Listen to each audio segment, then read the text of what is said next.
Good morning, everyone. I wanted to just do a little introduction, and we're on the start of a road trip for Grandma. We're taking her to southeastern Oregon so she can show us around the area where her father, my grandfather, and you kids, that's your great grandpa. And we're going to see where he grew up and where the family homesteaded back in the day. And so we're going to take a little tour of southeastern Oregon. And we're gonna, I'm gonna pick up Vince, and then I'm gonna head up to Chico to get Tony, and then tomorrow morning we're gonna leave bright and early and head north. So stay tuned.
Listening to Hair Rock.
Hello! Mom? You're not going to put this on the wild web, are you? First picture. No, it's going to go on the web. Mom this is for family only. Rather than a Jeep. Yeah. No wild web, okay? This is our first picture of the day. Of the trip? Of the trip. All right. Number one. This is day one. Day one. Our drive. We're on our way up to Oregon. Yes, indeed. And it's Thursday. Our drive to Chester. On the road again. Passing the Azadino Tony, do you know what that?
at Burns Crossroads, and it was bought by Grandma and Grandpa, my Grandma and Grandpa, and they bought it in 1923.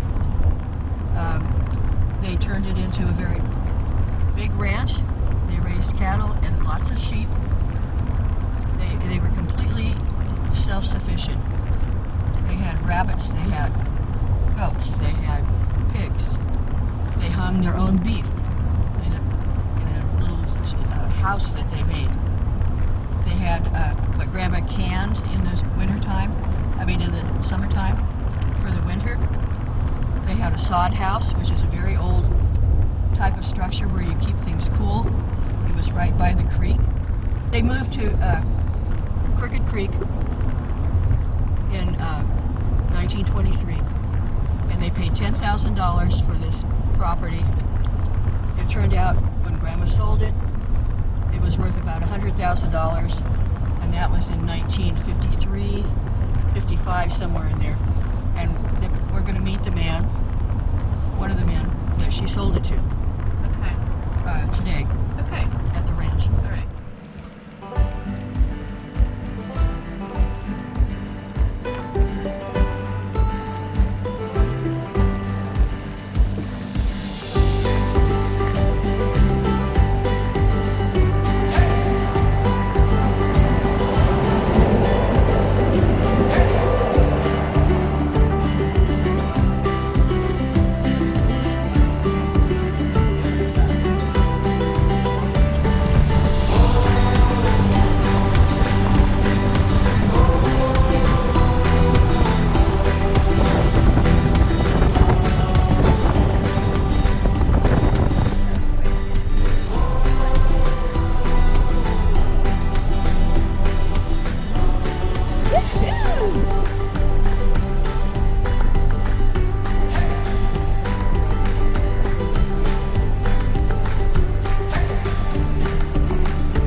That's where all the corrals and little corrals there.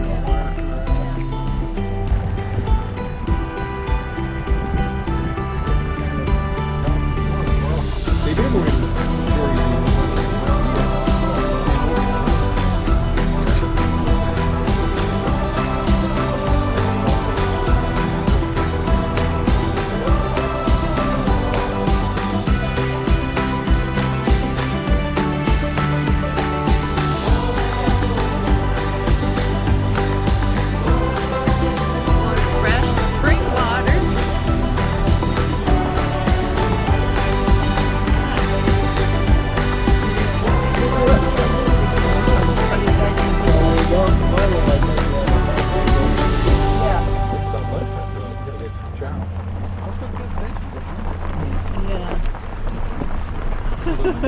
Great idea, Tom.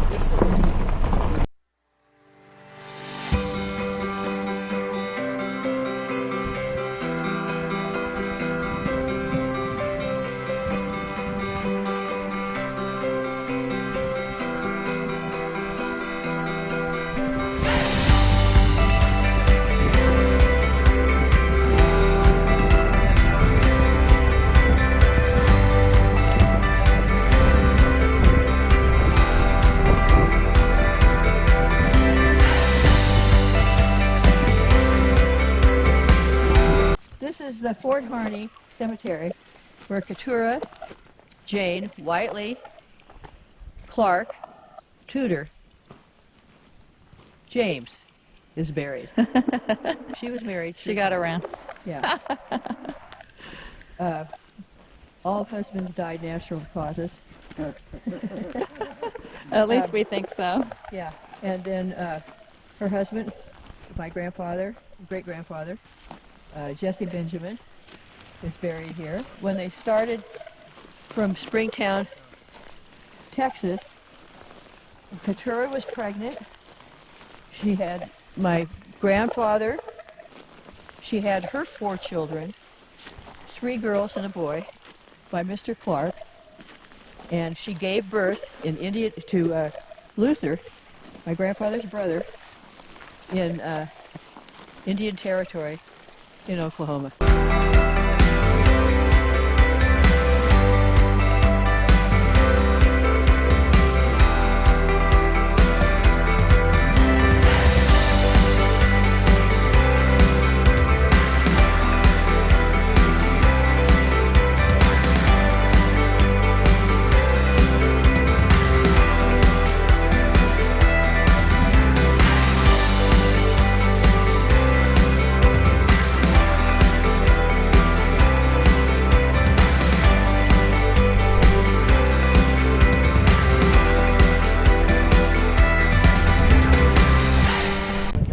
Dropping down into the valley along the Steens Mountain range, down by the original Homestead site. In the photo. It's a little rainy today. It's absolutely gorgeous. So this is 10 Cent Lake.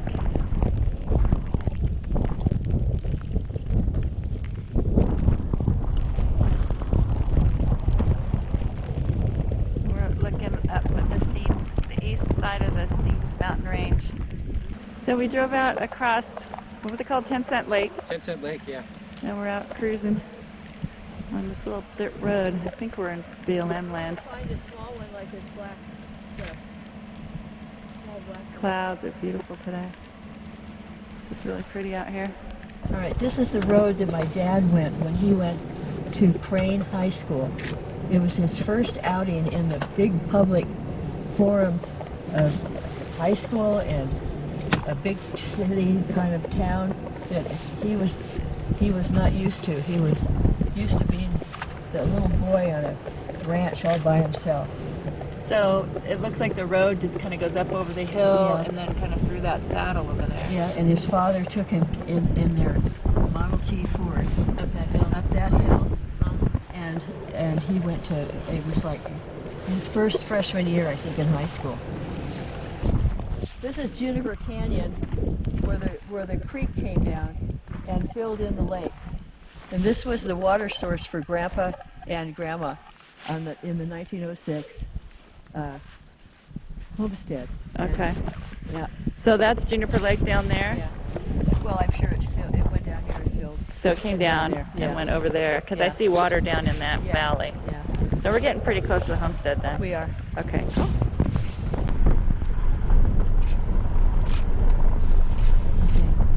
Okay, we're walking where my dad could have been walking when he was a little boy. Because they had their ranch right out here.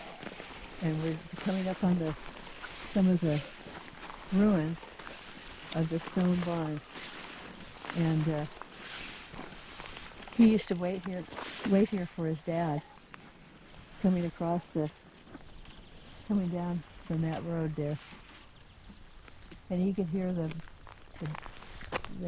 horse far away, and he described it as yearning to see him, because he may have been gone for several days, doing work that kept their ranch going. He trained horses and did haying for the big Miller Lex company. So these are remnants of. This is remnants of a big. The wall of the barn was really thick. Yeah, you can see how thick it is right here. Was this the house or the barn? Barn. This was the barn? Yeah. Pretty big. She was a maiden girl, singing Polly Wolly Doodle all the day. Fare thee well, fare thee well, fare thee well, my Mary May. Where you gone to Louisiana for to see my Susiana? Holy Wally Doodle all the day. Home, home on the range, where the deer and the antelope play, where seldom is heard a discouraging word, and the skies are not cloudy all day. And our skies are not cloudy all day. That's for you, Vernon. God bless you,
Dad. My dad used to take a lot of pictures. They used to come out here, and I think my uncle used to bring them, or they'd come together.